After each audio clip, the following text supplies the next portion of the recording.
What's going on, everybody? What's going on, everybody? It's your man, Vince Pass, in the building. Y'all know what it is for the podcast. Y'all know what it is for that podcast. It's the man for the hour too sweet to be sour. You dig what I'm saying? For that podcast, the VPE experience. Listen, I sent out a whole lot of invites for you guys tonight because, rarely am I ever going to get this lady to sit down for 30 minutes. Understand, for 30 minutes. You feel me? To give some real pertinent information as we discuss who she is and what she does. There's a lot of people out here that, we don't have a lot of access to. But I'm going to let you know right now, this sister right here is opening up doors right now for people to get access to certain people. All right? So listen, click tag and share. I'm letting you guys know right now. Y'all better go ahead and pass this along. You dig what I'm saying? But like I always do about this time, I always pass on this hotline right here. National Suicide Prevention Hotline, 1-800-273-8255. If you know anybody right now that's out there that's feeling like they can't hold it together, they have no one to talk to, or even if you have no one to talk to, National Suicide Prevention Hotline, again, 1-800-273-8255. Click tag and share it. I told everybody today, we doing YouTube today. YouTube.com. You dig what I'm saying? That's where I'm at, / Vince Pass 1. I'm on Facebook. You want to tag that as well. And I'm also on Twitch TV, all right? That's twitch.tv, Vince Pass. I'm even on Twitter. I don't have the Twitter feed up, but I apologize. But if you go to Twitter right now, it's twitter.com / Vince Pass TV. Now, if you got questions, because there definitely be a Q&A segment at the end of this, all right? There goes the calling number if you want to call in or if you want to leave it in the chat, all right? It's 513-429-5964. Again, 513-429-5964. Without further ado, one of my mentors, I got to say one of my mentors, she has definitely put a big thought in my heart when it comes to doing business or when it comes to dealing with people and the passion that you have to have. She has ingrained in all of us that do the Black Mastermind that success is spiritual. So without further ado, I'm going to introduce to you Dr. Donnetta Watson. Well, hey, hello. Doc. Hello. Good to see you there. How you doing, Doc? I am doing great. How are you? I am good. So I had to wear my I am a Black Mastermind shirt. Well, I should have had one on too. So please accept my apology. I am a Black Mastermind. Yes, very much. Let's just get and jump right into it, Doc. A lot of people, I want everyone to understand what the Black Mastermind Group is. And the first thing I always tell them when I do talk about the Black Mastermind is that we are not a multi-level marketing company. So Please explain to them who you are and what you do. I am so glad you brought that up first, which I'm surprised that people would even begin to think that we would be a multi-level market. And I think it's one of the things that that scares people is that we want to give you information. You know, we believe that entrepreneurs are always supposed to make informed decisions, and you know, all this gut checking stuff, that's foolishness. You should be able to make wise decision. Hey, Miss Julia, I got Cincinnati all up in the house. So we want to make sure that we educate entrepreneurs about this journey, and we want them to understand what we bring to the marketplace. So we do the recruiting calls so we can give people information. They can make a wise decision, because once they become involved, it's a commitment. You know, you've got leadership for sure in our organization requires a commitment, and you must be about helping other people get to their place called there. It can't be just about you. So we want to make sure that we explain the commitment so individuals will know we're not partying and hanging out. And, you know, honestly, Black folks don't have a reason to party. We're at the bottom of every economic indicator. The Hispanic community is standing on our neck. I'm sorry, I had to say that. They have surpassed us, and we now are at the bottom. And the race has been to see who is going to be at the bottom and who's not. Well, we haven't known we've been in a race with all of our counterparts, and they've surpassed us. So here we are, Black people, at the bottom. So we are in education, training, coaching, mentoring, and mindset development organization, which help Black people access capital, money that has been set aside for business. 83% of Black people have never experienced getting money, capital, funds to run their businesses or move them and grow them to the next level. And that has to change. And so we want to make sure people come into this organization understanding what we are, who we are, what we do, and what we don't do. And we host those sessions so we can inform them. But we're not a multi-level marketing. We do compensate people for helping us grow. You know somebody that needs our help, then we want to say thank you. So we provide a commission compensation, a way of saying thank you. Other than that, that's about all we do. We don't take any more money from you. You sign up for classes and you pay for the classes, and that's about all we do. We say thank you every time you refer our organization to someone. But there are no multi-level marketing streams. You know, I'm not a fan of multi-level marketing. I'm not a fan of all of these product-based businesses that you become a distributor for because you don't own it. And when you don't own it, it's not an asset. And it indeed truly is a wealthy liability. And for some people, it works for them. But I like ownership. I want to own what I want it to be mine, and I want to give it to my children. So we don't get involved in multi-level marketing. It's just not who we are as a community, and it's not really good for Black people in business. So, Doc, let's give them a background of who you are, because you know I don't think they realize the impressive resume that you have that overly qualifies you to do this thing that we call the Black Mastermind. Oh my gosh! If you would have told my boss that in the government, I could tell you some stories. So I paid the price to be here. So let me tell you that, ladies and gentlemen. I worked 14 years for the federal government. And the last, I worked 18 years. The last 14, I was a management statistician for the federal government. And I had completed my education and got my master's degree in quality systems management with a strong statistical background. And so I landed with the government as a supervisory statistician and ended up being a management statistician. But all while I was on that journey, I was still an entrepreneur. And so I always had my event business, and I did all kinds of events, brought in celebrities, and oftentimes comedians, celebrities, artists, singers, bands. That was my thing. And I loved showcasing what talent was in our community to my own community. So I did a lot of activities, and I was known as the wedding planner. And so I probably did over 100 weddings in my earlier career as a planner. And I owned my own interior decor and design company. So I had a rental equipment company and owned all of my own equipment, had a full line of rental equipment, and literally could have teams going across the city setting up decor. I was a florist. And so all of these gifts and talents and ability I had my own reputation in my city. I was the Black Martha Stewart, because if it didn't exist, I made it.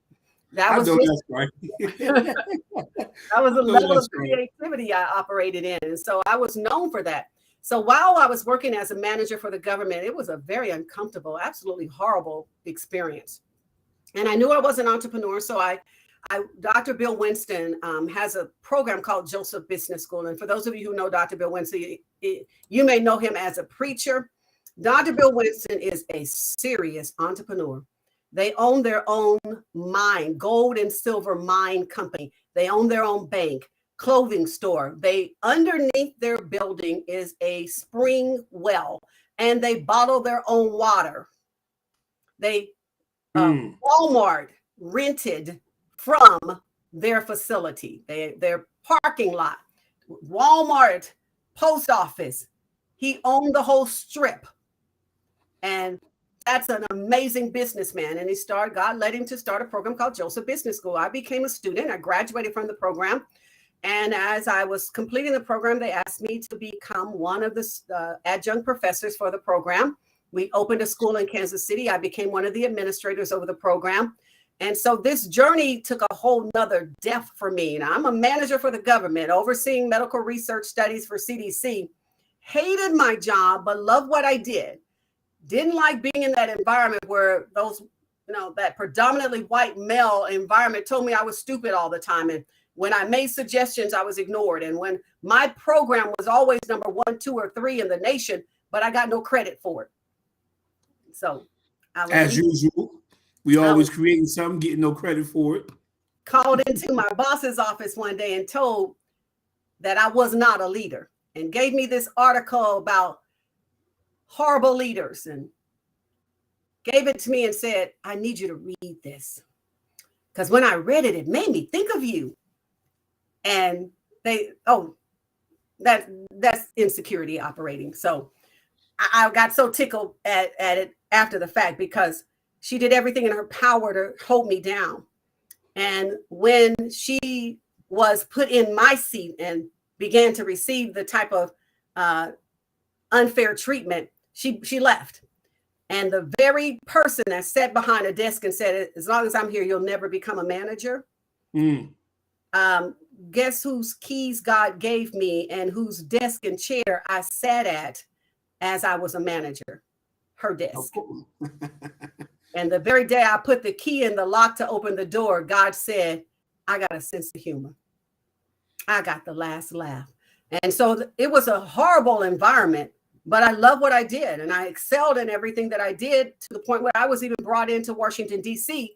to write materials for the project, running economic studies and doing economic research and collecting economic data across our nation. I wrote the program that made our government move to the next level. What's the name of that program, Doc? It is called the Consumer Expenditure Study. I wrote the training program to train the staff on how to do the job, because my program was always number 1, 2, or 3 in the nation.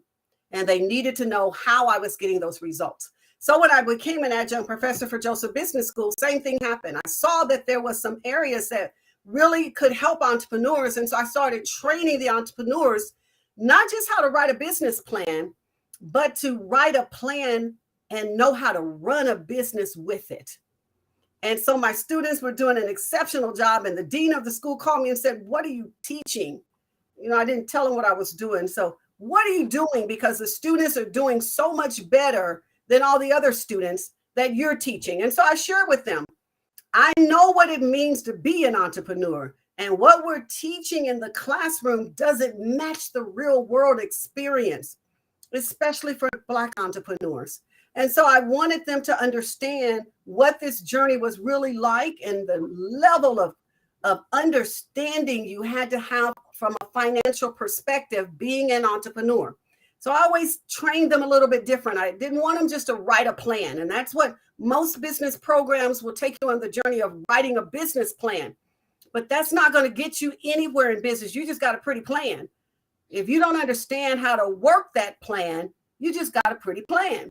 And I didn't want to see that happen while I was training and teaching entrepreneurs. And so when my job with the federal government closed, I didn't like where I was at, but I told God I wasn't, I made a deal with God. I wasn't going to leave until they pay me. And so I walked through that place saying, I'm not going anywhere. I don't care what y'all do to me. I'm not going anywhere, because see, that was funding my future. Right. It was what gave me the ability to take the entrepreneurial journey on the way I did. I put all of my extra money in savings so that I could move in business with the money I knew I needed. And I did something I taught you, and I hope you never forget, all of the students that have completed our program, how to leverage cash. And so I leveraged my own money. I pulled it out of my fund, turned around and put it in another savings fund, paid myself back, pulled money out of the fund, put it in another account, paid myself back, till I had over $150,000 in my savings funds when I left that job. And I received 1 year of my GS-13 salary, 6 figures, plus $25,000 severance package, $10,000 vacation payout. And I was ready. Well over $250,000. I was ready to start my business. And never in my wildest dream, after all the success I had for 25 years as one of the highest rated wedding and event planner, florist and decorator designers in our city, did I expect my business to fail? Doc, let me ask you a question. Yes, sir. Now, I know, I've known for the last couple of months that we were going to, at some point, get to this podcast right here. So I have to ask you some serious questions. So, the people who are listening right now, and majority of the people that are listening, they're entrepreneurs. But I always tell entrepreneurs that you need to really understand the hookup, hobby, and hustle mentality. Ask yourself, do you really have a business? And so I would like for you to explain to them what that means and how you broke it down for us. Yes. And so I didn't have a hookup. I didn't have a hobby.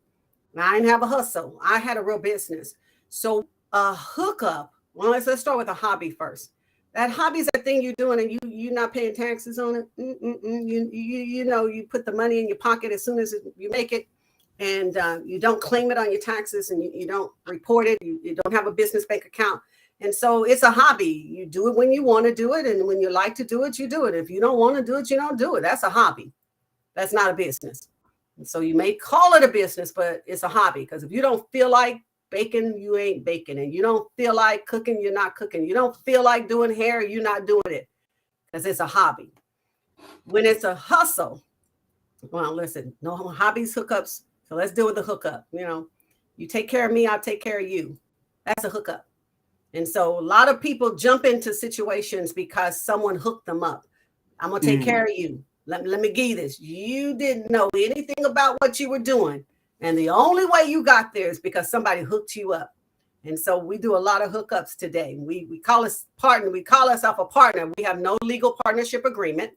We have no business financial reporting or accounts. We have no equity splits. We have no equity investment in the organization.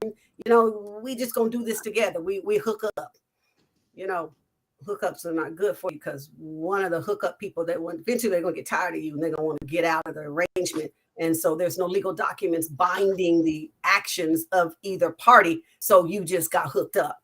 Y'all know what that is. And now we want to talk about a hustler. So we don't do hustles in this organization. So all y'all folks talking about I'm hustling, that's not a good terminology to say about yourself, because a hustler is chasing money. That's all you're doing.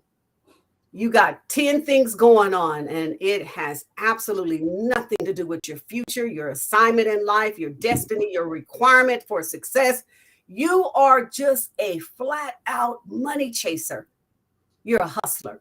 And as soon as you see somebody making $1 over here on the corner on the right-hand side, you are right on it. Tell me how I can make $1 too. You want to hustle your way in. You do not know about business. And you have a gift to make money, and you do it very easily. But if you had to start an endeavor, you could not, because you are only there when the money's good. When the So money's out, you're gone. Hustler. So that leads me to my next question. All right. So, hobby, hookup, hustle.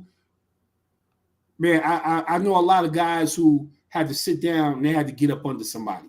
You know what I mean? I know a lot of guys that's from the streets that had to get up under somebody because they knew, like, listen, I got all this money I done made out here, and I don't know how to wash it, rinse it, nothing to do with it. So this leads me to my next question. What's money talk? You got to break that down. That's a whole different language. You got to break that down because I can go three different directions with that. And so one of the things I've been studying is Black people's relationship to money. And so when we look at our counterparts, all the folks that don't have the skin that we've been blessed to be born in, that seems to be making everybody nervous. So when we talk about our money story, oftentimes for our community, it's not a healthy story. And so we grew up hearing money don't grow on trees. And why would you ask for that when you know we cannot afford it and we don't have enough money for it? And you can't do this. You can't have this. You can't go there because we don't have enough money. And so hearing that as a child growing up, our money story is that we are, honestly, that we don't have enough is what's played. Our subconscious mind stores everything.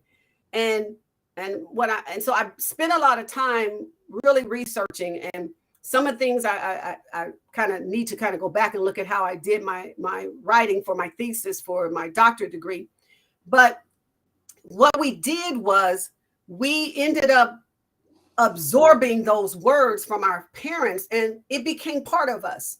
And so because our money story has always been, we've never heard, yes, we can do that. Yes, you can have whatever you want. Yes, take whatever, go get. That's not our story. And so that money talk in our head is, I can't have it. I can't do it. I can't afford it. Even when we make good money, we do things to self-sabotage us to stay in that mindset we had when we were children growing up. So we put ourselves in that box of lack because of unwise spending and unwise behaviors. And our money conversation is unhealthy. And it comes from the environment we grew up in. And that's not every Black person. So I don't want to generalize it, but it is more than 9 out of 10. And so if you're that enigma that your parents were not broke and money was not an issue growing up, you're an enigma. Now, I have to say this millennial generation are growing up in households where people have more money than any other era of time for Black people, except for right after slavery when we became entrepreneurs. That's a different story. But this is the wealthiest Black people have ever been. And so we're raising children that don't have issues with money, but they have no character and no discipline. And so they create issues with money. But when you grow up in an environment that money is always the center of negative conversation, then you don't have a healthy relationship with money. Money's never been there when you needed it. So money has never come through for you. Money has always been avoiding you, and money has been the greatest issue in your whole life if money would just show up. And so in essence, money's not a friend. It's an enemy. And so when we get it and we treat it like an enemy because we never develop a healthy friendship relationship. And then you hear from the pulpit, the love of money is the root of all evil. So then we think we are supposed to hate it. How can you attract what you hate? You can't. And so we have to address our money issues, our money talk, that it is subliminal talk. It is talk that is in our subconscious mind that is dictating to us how we operate. when it comes to money. And I don't care how educated you are, you still can have negative money talk. So let me ask you now, Doc. A lot of people that go into business based upon what you just said, the hook up, hobby, hustle.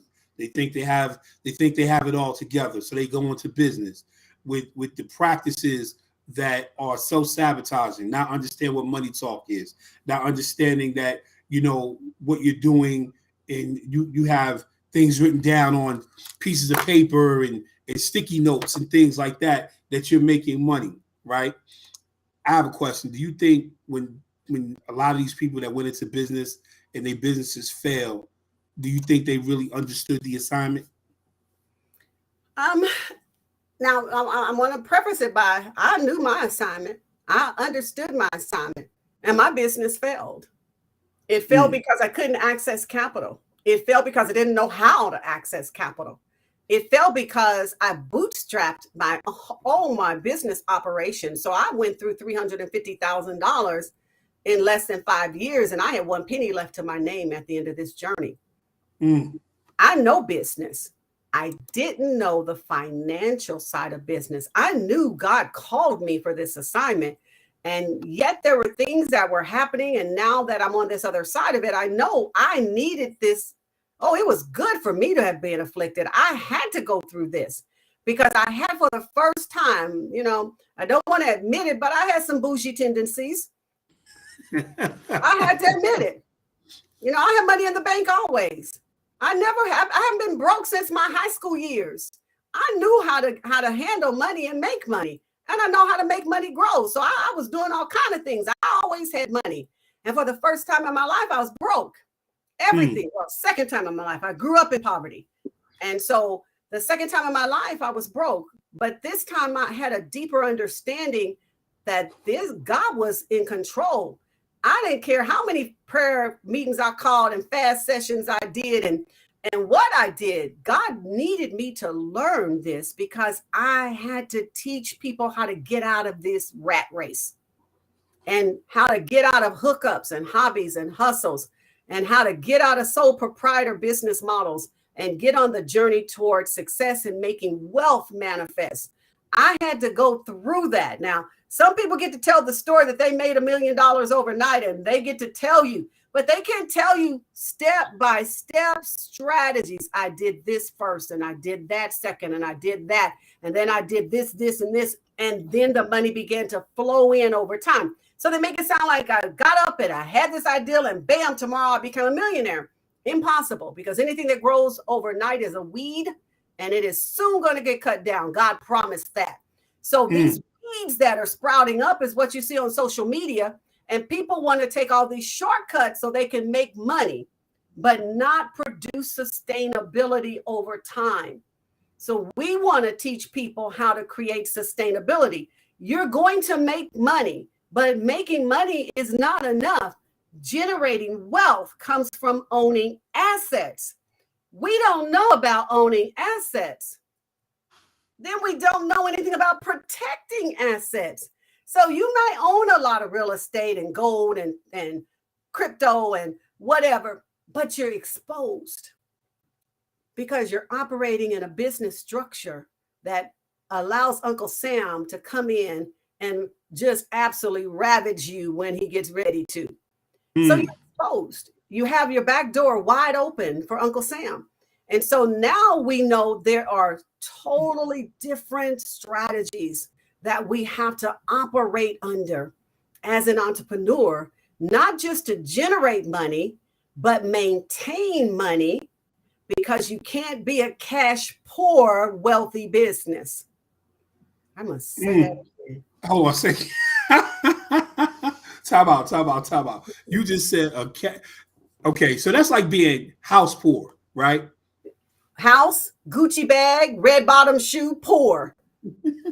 You got the trimmings and the trappings, but there is nothing in that purse, in that water, in that bank account. Cash poor, but have the trimmings and trappings of wealth. Okay? I may be talking to a lot of y'all out there. And so if it hits you, I try to not miss you. We've got to stop this foolishness in our community. And that lie that we're perpetuating from the pit of hell, fake it until you make it. No, baby, just make it. Don't waste all of your time pretending it's energy and effort that's going in the wrong place. Let's make it. All of that time you spend and that money you spend buying all those external things that make you look like, and all them fake. So, they go rent the Lamborghini and they lay on top of it and said, okay, take my picture. They go look at a mansion with a realtor as if they're going to go buy it. And then they say, here, go take my picture. And they swing the door open with that as if it's their house. That takes money and time. Why would you be doing that when you can really have it? And it is possible. So for our community, I hate to go all over the place, but I have to say this.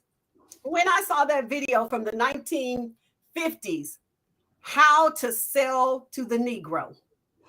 Oh, yeah. I was furious. And the second or third time, I had to make myself watch it again because I was really saying, did they really do this? Did they really create sales strategies on how to sell to the Negro when we began to amass some level of wealth?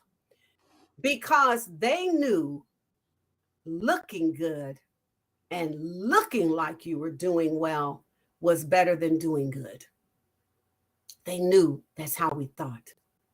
So they wanted, Negroes like name brand things. Negroes like shiny stuff.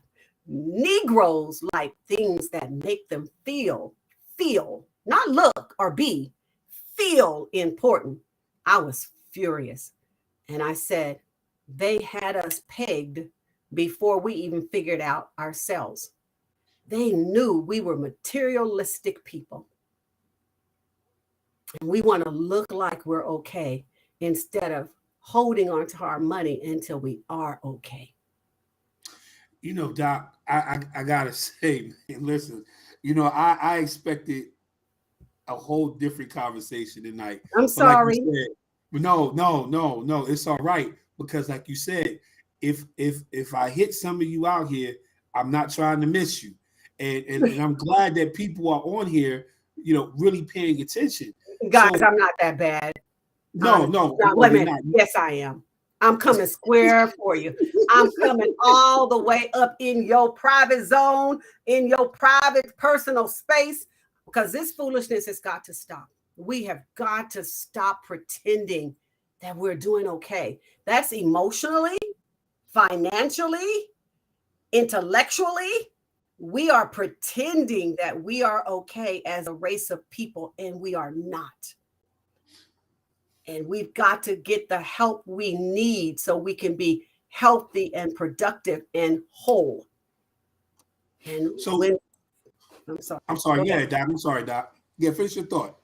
No, so when we're tired of playing the games and the whole world sees Emperor ain't got no clothes on, they know we ain't got nothing. The whole world knows. And so when we get tired of trying to think we are pulling something over on somebody and really do the necessary work to get our act together, we can dominate this earth. There's enough of us. There's more people of color on this earth than white folks. So I gotta ask, the emotional, you said some things. Money is emotional. People making emotional decisions, getting into business and making business decisions emotionally. Now, I know for a fact that I had to get rid of several business plans. I tried to start several businesses, and none of them worked. Mm-hmm. All because I was transactional with my money versus having a relationship. Yeah. And I was building transactional businesses versus relationship business. Can you explain to them the importance of having a relationship versus the transaction? And so from the perspective of how how you're going to grow your business and how you're going to move it to the next level. And so we teach that marketing is the only revenue driver there is in business. And, you know, no matter what you do, it's going to take a marketing strategy of some sort to get in front of your ideal customer or client, and then increase a sales opportunity with your ideal customer and clients. And so in the past, I got some years on y'all. I may not look it, but I got some, I got a right to speak. I know what I'm talking about. In the 50s and the 60s, marketing was commercials and ads and printing ads and things that talked about what you offer. And so because there wasn't a lot of competition in the marketplace, and the marketplace wasn't so crowded as it is today, you can stand out by just saying, hey, I got toothpaste. I got soap. Right. Come buy what I have.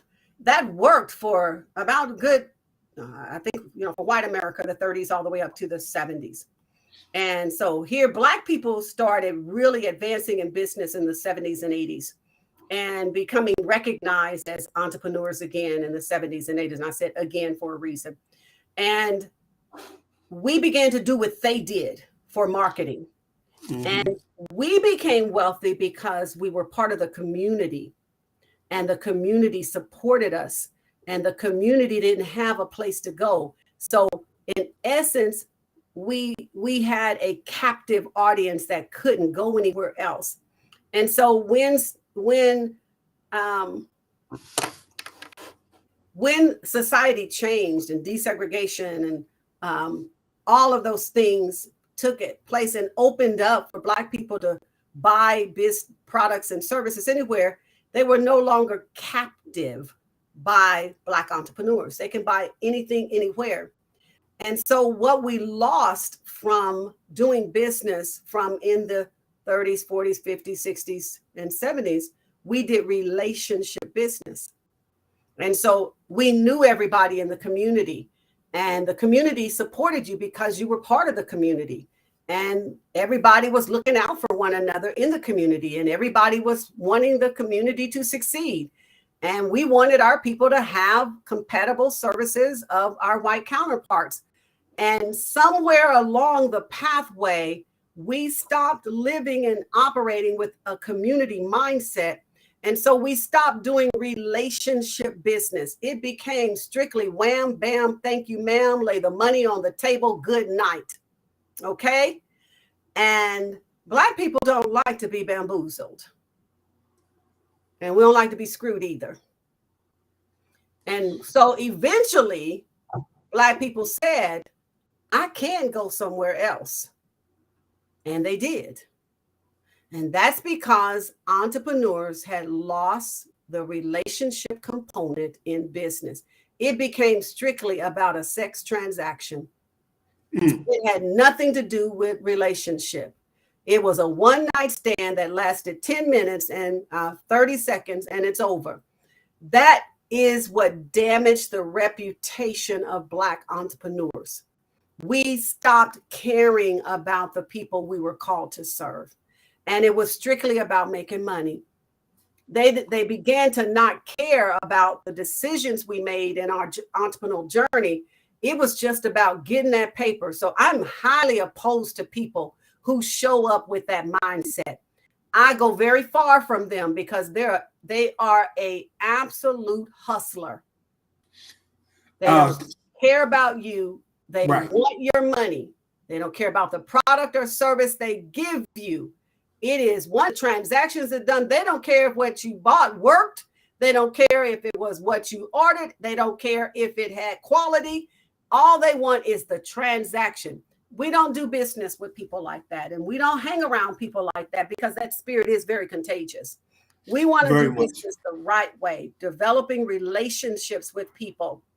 And when they like you, first, when they know who you are and they know you have character and you're a person of your word and you operate in integrity in business, they will like you. And when they like you, they will begin to listen to you and follow what you do so that they can really then begin to build a trust in your character as an entrepreneur.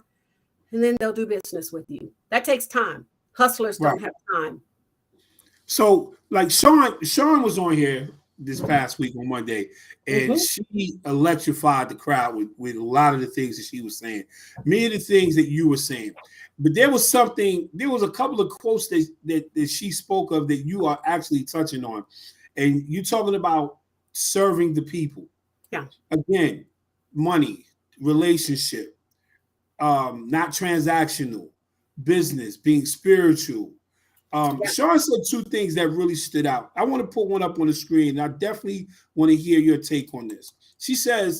Sean says, success is the extension of who gave you the gift for the people that you are to serve.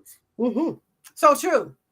So the only reason, and so I was looking for the book, and I'll read from, it's just fresh in my mind because the students are just going through, and so we reread in this organization. We read a lot of books in the Black Mastermind.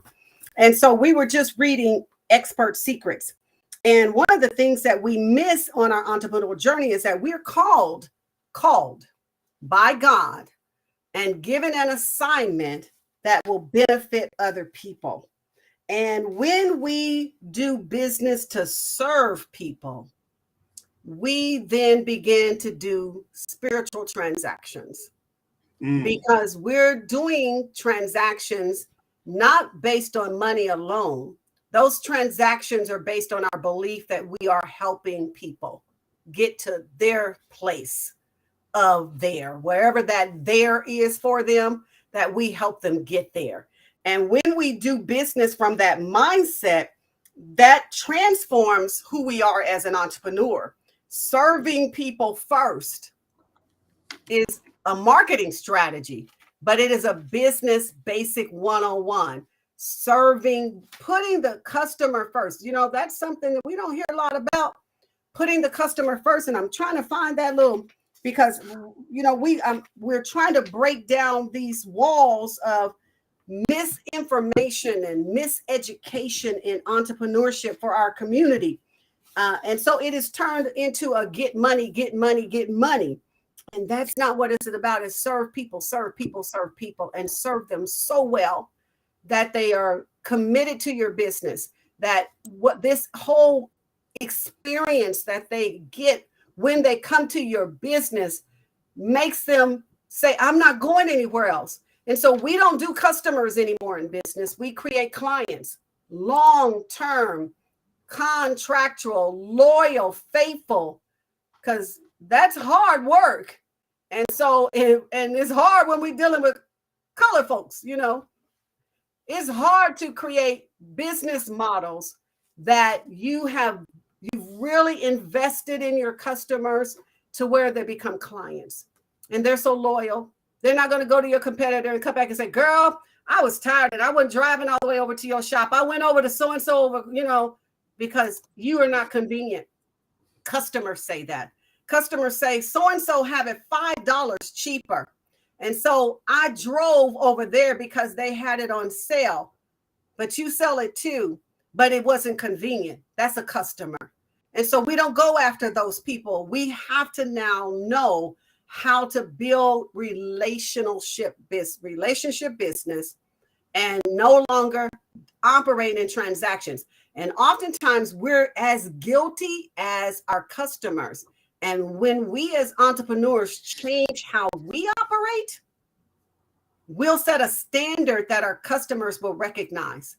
When we don't treat other Black businesses that your prices are too high, so I'm not going to patronize you, knowing good and well we can't buy in bulk anywhere. We don't have the wherewithal or the capacity to buy the volume that our Chinese or Asian or Middle Easterner competitors do. So of course they can sell it for $4.99. But when you total up what it costs to run your business and staff it and marketing and taxes and insurance and everything, you got to sell it for $7 to keep your doors open, because they got it for $1. You got to pay $5. And so you get a $2 profit off of it and they get a $9 profit. You got to understand it is strictly economics, that we are in a position that we cannot provide our products and services as cheap as they can, because they can buy They do community business. Something we missed out on. They do community and collaborative business that 10 Asians will put their money together and buy enough merchandise to stock 10 stores. Right. Where we are one entrepreneur taking our nickels and dimes and can only buy a fourth of what we need in our store. And Debbie writes in the book Born to Win by Zig Ziglar, he says, we help people to get where they want. We will get what we want. And he's talking about serving the people well. I gotta say, Doc, you know what I'm saying? You definitely have come on here and you laid down some pretty heavy rules for people to follow. And we haven't even got to where we really about to go in about 5 minutes. We get ready to go there. Okay. They don't even know we get ready to go there. Okay. I'll put my book down so I can pay attention. One of the other things that Sean was talking about, she was talking about how, like I said, the success is the extension of who gave the gift to you for you to serve the people. But she also said something that was important because, again, we know that business is spiritual. Success is spiritual. Oh, first of all, I didn't give my disclaimer. Hold on. Let me tell everybody my disclaimer. Doc, this is my disclaimer on every show. I thank you, God, for being the head of my life. I thank you for allowing me to be able to do what I'm able to do to bring the information to the people and find the people that are able to give the information. I don't know everything, but I'm so happy that I'm able to do this in your name. In Jesus' name, amen. So that's my disclaimer. You know what I'm saying? Yes, sir. I'm in agreement. So Sean said we have to sow where you want to go. Debbie was on here that night when Sean was on here, but sowing where you want to go was so critical because I had to tell her myself. And after I got off, because my sister got on me, my girlfriend had got on me, and I'm quite sure that when my minister cousin Debbie looked at the screen when I said I wasn't tithing, I was offering, I'm quite sure that she looked at the screen kind of crazy on me too, which I wouldn't doubt. But I was doing it backwards. You know what I'm saying? Like, and tell the people the importance of tithing. I want to talk to you about the importance of the principles of tithing and giving. And I'm going to ruffle some feathers, so I'm putting that disclaimer out. I've been a born-again, spirit-filled Christian for 43 years. A lot of things I have a lot of questions about, and I go straight to God, and then I go to the Word. But I really think we have misunderstood the intent of tithing, and we tend to put people in bondage over it. As an entrepreneur, the Word of God tells us to give out of our increase, and we struggle with what does that mean. And so as a business, we tithe from our profit because everything else doesn't belong to the business, doesn't belong to you. It's bill money. So it's not yours. It's money you owe. That's not increase. And so you cannot tithe from your operating expenses. You cannot tithe on people's salaries that belong to them because they gave you an honest work and you owe them. You cannot tithe off of those things. You tithe from profit. That is increase above what you owed. We don't teach entrepreneurs this. Now, I've been a giver all my life. I was that girl that, look at her whip, look at her ride, got to write them checks with a whole lot of zeros. That was my song. I'm riding in my Jag that I paid cash for, and I'm singing my song because that was me. And so when you wasn't watching, I was on my knees. And so I would write them checks. If God told me to give $1,000, it was never an issue for me. I wrote many checks and I left offerings for that amount of money. And I never asked a single thing. I didn't want to be recognized or acknowledged because God told me to do it. I have sold my way to this level of life. I've been a giver my entire life. And so what we think is God is asking for just your dollars. God is asking for your tithe, your whole life to him. When we understand the principle of the tithe, it says bring all of it to the storehouse. That's even you. And so my life has been rendered unto God. And everything that I have because of him. I have not achieved anything without sowing into people and the kingdom of God and plans and purposes of God. So when I find works that are happening in the community and people that are doing things to really impact other people's lives, I sow. Okay. Now he says to bring tithe, the first tithe in the storehouse. There's more than one tithe. So we're not going to get into all that, but there's more than one tithe. And so the first 10% goes into the storehouse. And that is the church, the house of God that is storing up, that is supposed to be working in the community. I'm going to leave that right there. That is supposed to be the storehouse for the people in the land. And so we're supposed to bring our tithe into the storehouse so there would be ability to meet the needs of the people in the community in the storehouse, the church. I ain't going to touch you much more than that because y'all going to say I'm turned against the church. I have not. I'm just a woman of the word. And so when the church stopped being the church to the community, now we have homelessness, helplessness, unemployment, trauma and drama, crime, drugs, because the church stopped being the storehouse for the community. And so now God's called entrepreneurs to do the work that he called the church to do. And that is why he is now pouring wealth on entrepreneurs.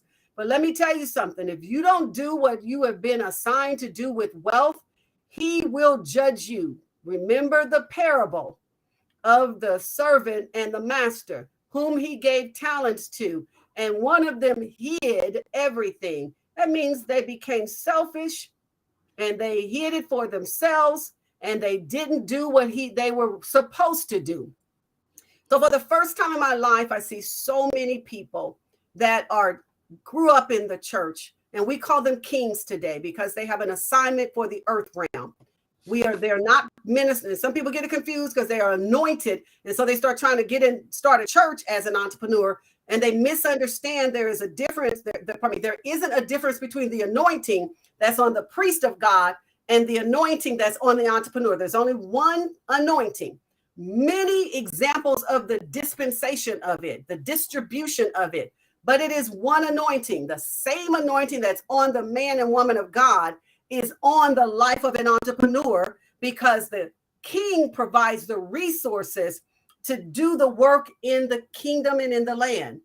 The priest governs over the soul. So God will give the assignment to the priest to do what he needs to do for the community, and the king provides the resources. Well, it got kind of out of order. The king kept giving and kept giving and kept giving, and the priest got wealthier and wealthier, and the community got less and less. And that is evident and the condition of the Black community in relationship to the Black church, who is not focused on helping the community, but focused on helping itself. And so a lot of people who are called as kings are no longer in the house of God, because God is now telling them, I need you to pick the mantle up. I need you to finish the assignment. I need you to govern the kingdom that I've assigned you to, which is the lives of people. I need you to create opportunities for people. I need you to open up businesses that provide jobs. I need you to pay fair and equitable wages to the people you hire. I need your job to be a blessing to their life and their children.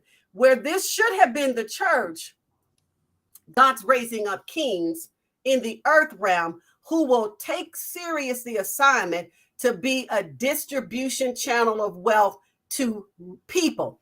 We have an assignment to the storehouse, but we have an assignment to the community we've been called into as entrepreneurs. And God is holding the church accountable for not doing what he told them to do, how he told them to do it. God forbid if he has to rebuke the entrepreneurs the same way he has done the church in the last 10 years. Whew. Heavy.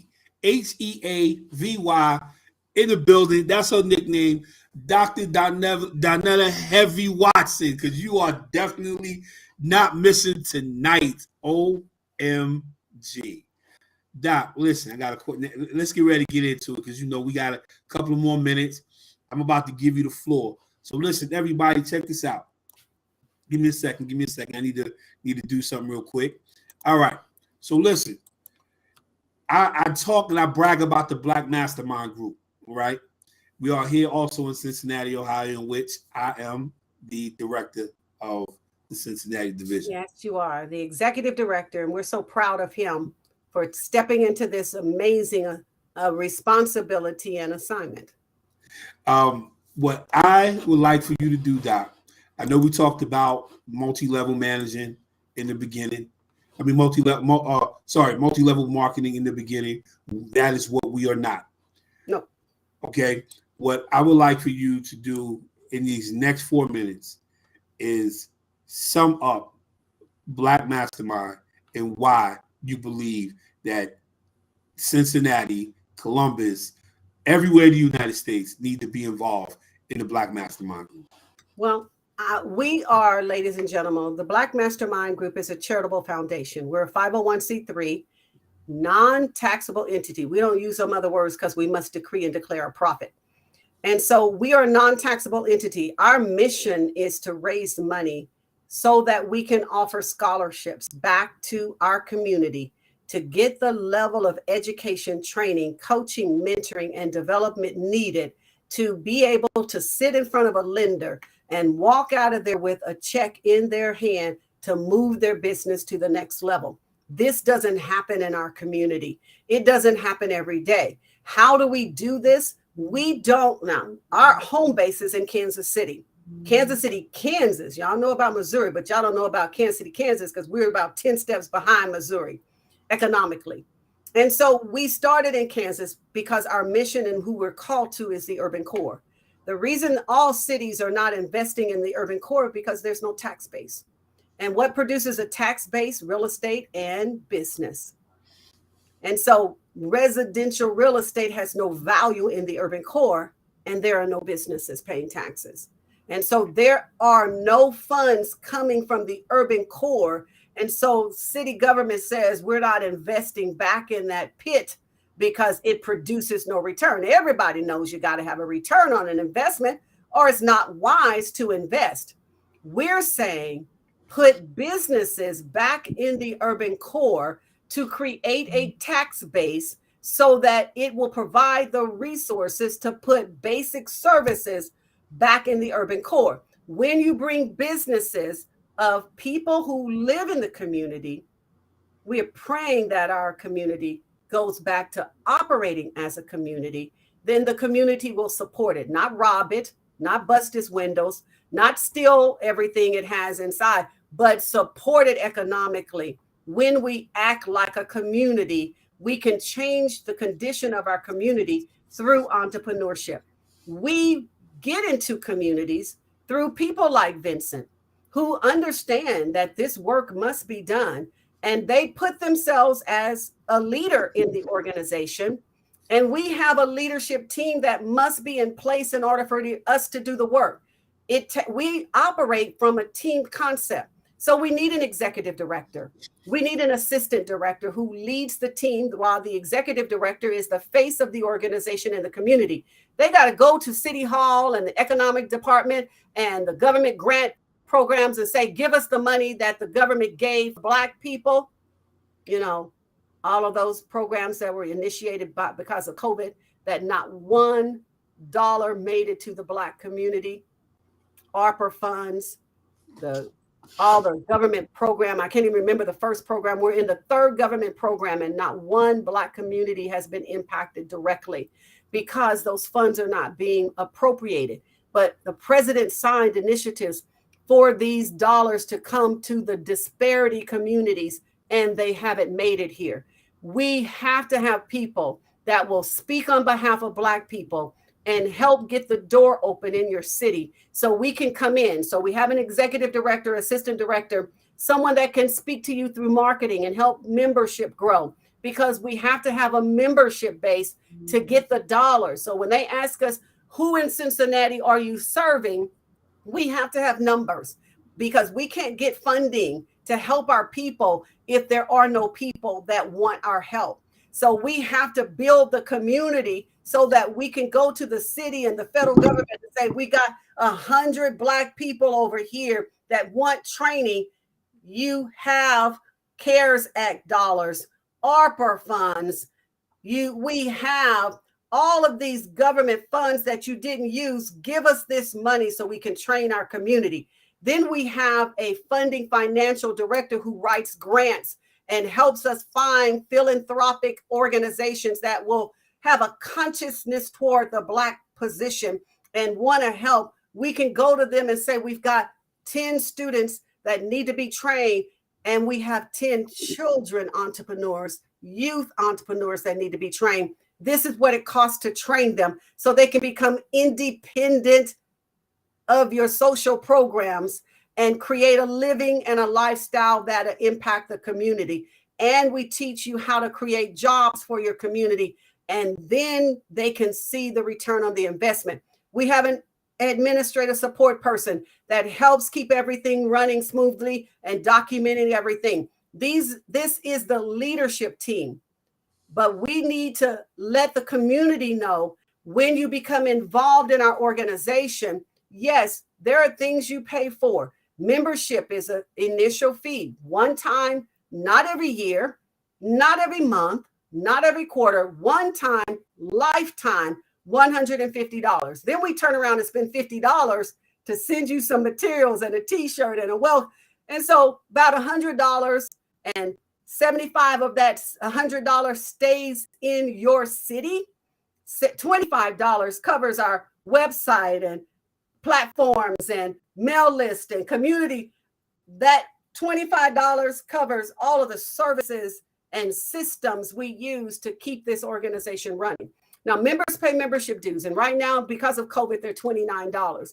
They will go to $49 because when we go live in your city, you come to a place every month and you sit with people that think like you think and that are on this same success journey with you. And we feed you a meal, but we also feed your brain, and we also impact your spirit. And that's called a round table. You know, our counterparts have been doing this for 80 years or more. We just got hip to what a round table produces: synergy. And so when you have people that are like-minded come together, you begin to take on the wisdom and the insight of the brightest mind in the room.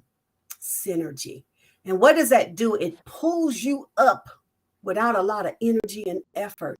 You get a free ride, technically, not actually, but technically you get pulled up to the next level because of their energy at the level they're releasing it. So a round table session is for that. It covers the cost of your meal. It covers the cost of you being in the Ask an Expert session every month to get help and questions answered, to keep you from making decisions without that counsel, the multitude of counsel. There's safety in it. That's what our roundtable is about. There's a directory, online program. There's other training and classes that you can take. All of this is what we do as the Black Mastermind Group. And we don't do it with anybody other than Black people. Black entrepreneurs helping Black entrepreneurs get to the next level. And so we want you to be a part of this. Why? Because we believe we have the answer. We believe we have what our community is missing.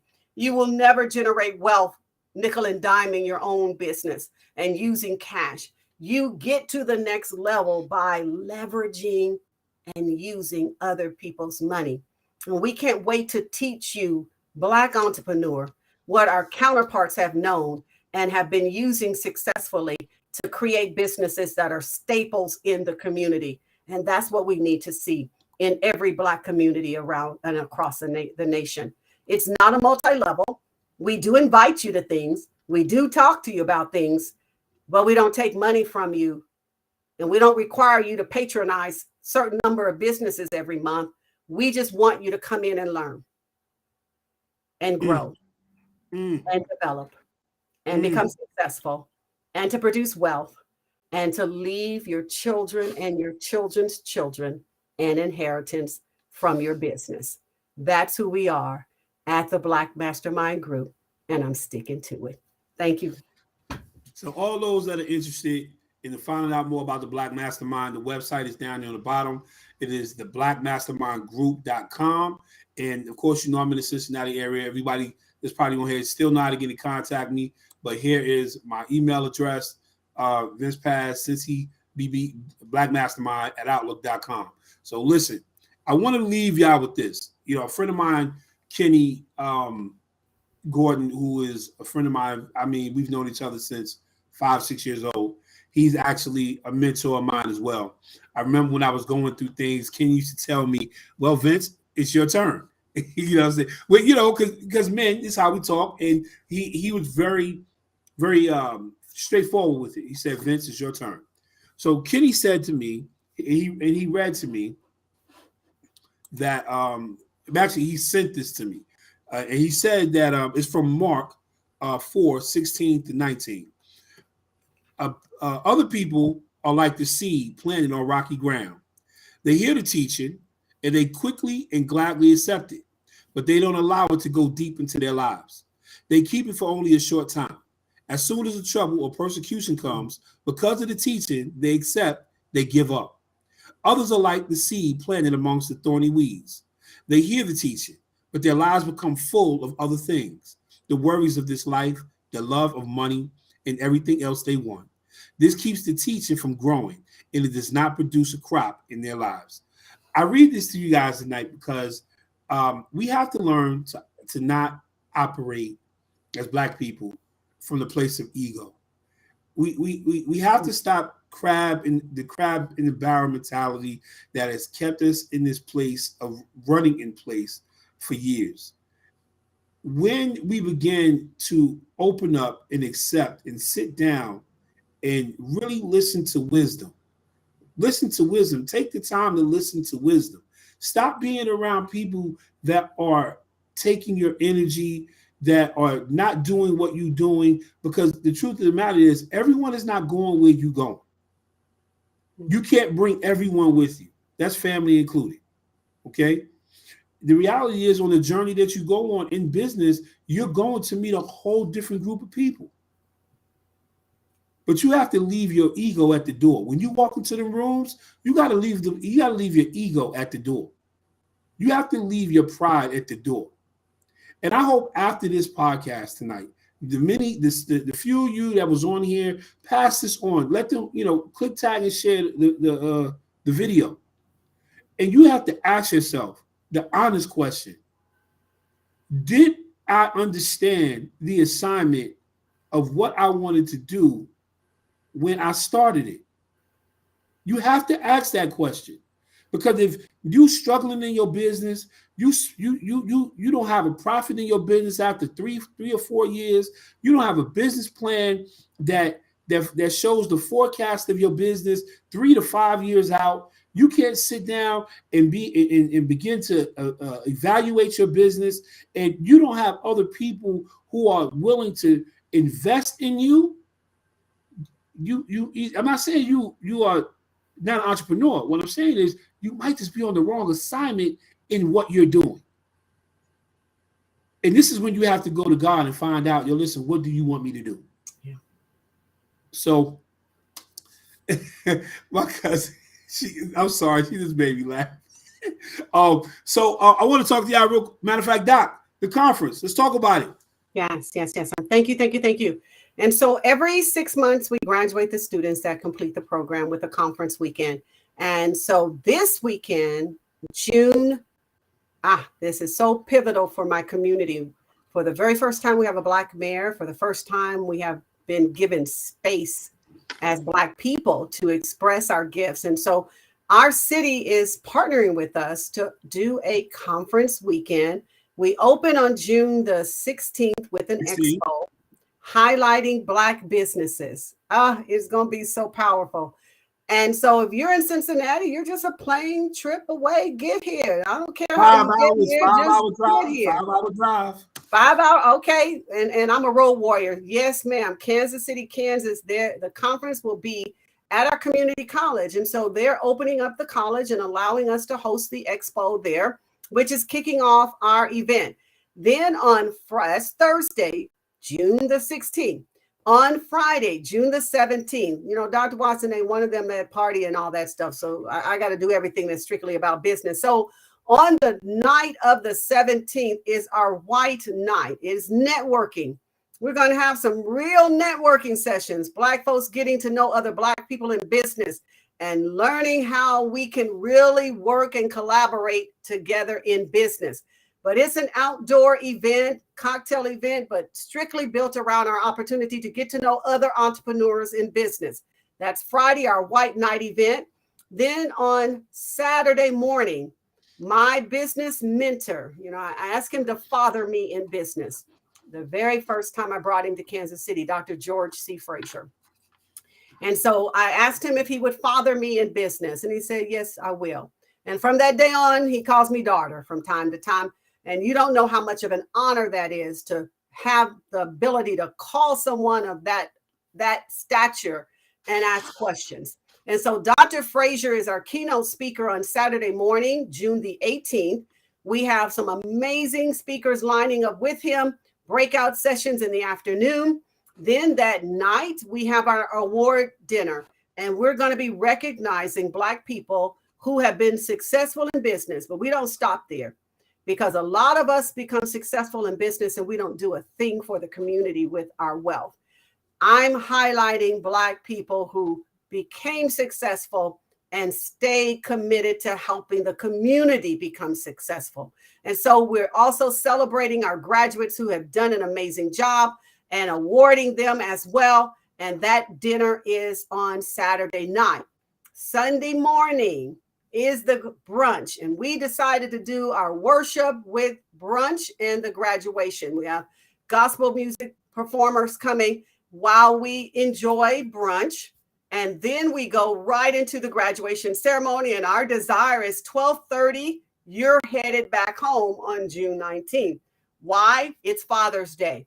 We want you to spend time with your father. If you don't bring him to the graduation with you or to the event with you, celebrate your father that evening. So we want everyone to be able to get home, spend time with their family. So that is a 4-day event, starting with the expo on Thursday, June 16th, white night on Friday night, networking event, Friday night the 17th, Saturday all day, Saturday morning with a guest speaker session, a keynote, Dr. Frazier. Saturday night, the black tie formal award dinner. And then Sunday morning, graduation, worship, and brunch. And then you're headed home by 12:30 p.m. And we're so excited that this conference is a collaboration with the college and our city. And the ticket prices are half of what it would be if you were to go anywhere else. It is our fundraiser. We're trying to raise money to give more Black people scholarships to go through the training program. So when you book a vendor booth, that goes into the scholarship fund. When you come to the other events, any proceeds that are after we've covered all our expenses go into our scholarship fund. Everything we do is to raise money as a charitable foundation to give the money away to train people that look like you. And it could even be you. Dr. Watson, hey, it's nothing else I can say, man. I appreciate you coming on here. I want to tell them how they can get information about the conference. I can't. Oh, yeah, that's right. Yes. So you're going to need to text Summit, SUMMIT, to 913-349-7817. Text Summit, SUMMIT, to 913-349-7817. That will get you right into the information page for the conference.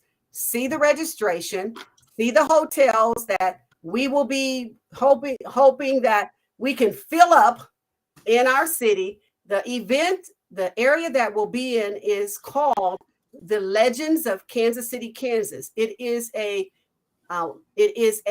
shopping and entertainment district. So there are stores, all the ladies, the Midwest largest furniture store. Yes, right in our backyard here. All of the outlet mall stores, Coach, Burberry, Michael Kors, all of those stores, Nike, gentlemen, all of those stores are in the outlet mall. Plus, you name it, restaurants. We have a indoor swimming hotel that has a water park inside the hotel that's absolutely huge. We have Cabela's. We have all sporting goods. We have a NASCAR racetrack, soccer field, baseball, all of that in the community. And there are restaurants and clubs and things going on all weekend long in our city. And we want to make sure that we are not just celebrating, but we are making a statement that there is indeed excellence in our race.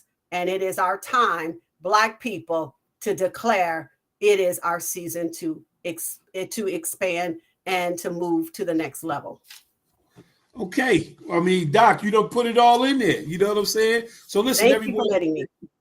Oh, man, listen, Doc, anytime. So listen, guys, I want to let y'all know in May's coming up. Mother's Day is coming up. There's also Mental Health Month, right? So listen, I want to get you, if possible, you, Doc, Sean, maybe a couple of other people that's either in Black Mastermind, but some other people that I do know. I want to get a show with you guys. I want you on my show for Mother's Day, if possible, or on that Monday. Really talking about the delicate balance being a businesswoman, a mother, a wife, community. All of the above. All the above. And the stress that Black women are under versus their counterpart. So I will definitely love you and Sean to be on that show. I'm gonna invite 2 more people on there as well, and we're gonna have a round table. You know what I mean? And y'all gonna have at it. Looking forward to it. So that would be great. I forgot your Monday might be tight. My Monday early is not my Monday evening. We're starting our 15th class in the Business Mastery Institute. And so that Monday night is their first night of class. That Tuesday is my birthday. That Wednesday, I'll be headed to Vegas and I'll be there the rest of the week. And so just tell me when. And so after Mother's Day would be easier for me because for the first time, we'll be taking a vacation. I haven't done that in over 30 years. I may have to do a special Wednesday show like we did today. Yes, okay, sir. So I will definitely keep you posted on that. Definitely. Doc, I'm gonna let you go. I know you had a long night, long day. I don't want to make your day even longer. Tell your husband I said thank you. Tell him I said hello. I hope he watches this, and I definitely gotta give a shout out to him for not saying anything about us doing the show this late. Tell him I said thank you.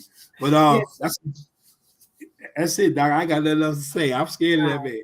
Thank you so very much for having me talk to your audience, and I hope and pray that we will see you in the Black Mastermind group when we come to Cincinnati, and that we'll hopefully see you at the conference, that you'll tag along with Vince. Don't let him drive 5 hours by himself. And so get in the car with him and join him and come and visit Kansas City.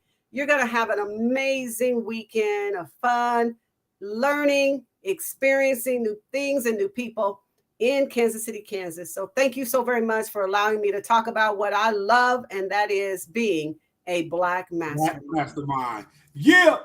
All right, Doc. Listen, everybody. Y'all know what it is. Vince bringing the goods. Y'all know what it is. Listen, holler at your man. Make sure y'all come check me out next week. Monday, I'm bringing the goods again. Tuesday, unapologetically Vince. This time, I'm really going in. There's a lot of things to talk about. Your man Elon Musk is doing a whole lot in the background. So listen, if you on Twitter, get ready. We're going to RIP this thing. All right? Black Twitter, you're going to need to get off of Twitter because this is getting ready to go down. So anybody and everybody, just want to tell you I love you. Thank y'all again for tuning in. As always, man. But it's about that time. You know what I'm saying? Now it's time to say goodbye to all our company. Holla at y'all later. I love y'all. Peace.